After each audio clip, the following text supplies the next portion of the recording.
ভাই মিরাজ, তুমি আমাকে ক্ষমা করে দাও। আমি তোমাকে শুধু শুধু কাল কষ্ট দিয়েছি, যা না তা বলে। প্লিজ ভাই,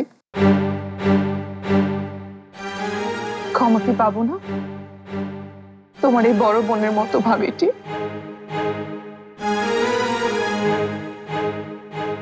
আমি ওসব কিছু মনে রাখিনি, মা ক্ষমা করে দিলেই হবে। না না, কোনো ক্ষমা হইতো না। কালকা তোমার নামে এত তোমার দিল এই ভাইয়া, তুমি এটা ভুললা গেলা কিবা? হ্যাঁ বিরাট বাবাজি, কতখানি সম্মান হানি হয়েছে তোমার হিসাব আছে?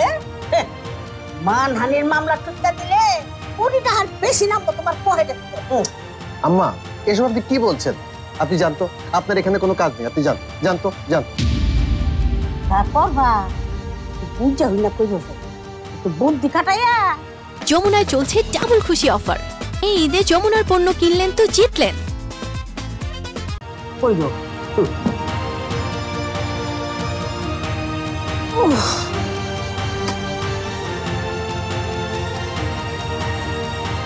মা,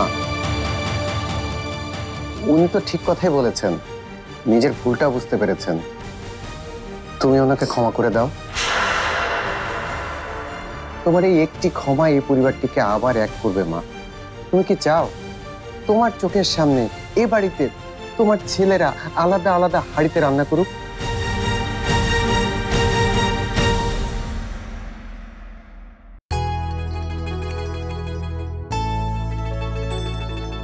আমি হাত জোর করে বলছি মা, আমাকে মাফ করে দিন।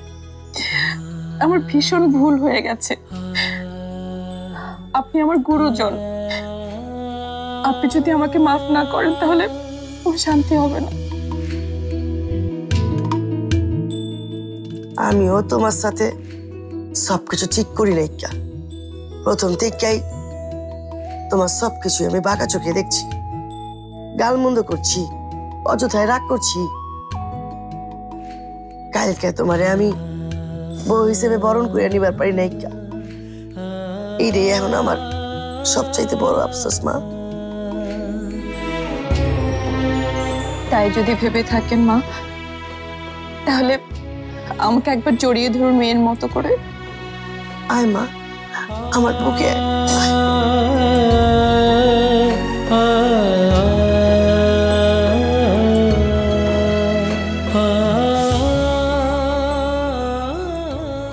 বাড়িতে ঢুকেছিলেন তো দুষ্ট বউ হয়ে, এখন ঢুকবেন মিষ্টি বউ হয়ে।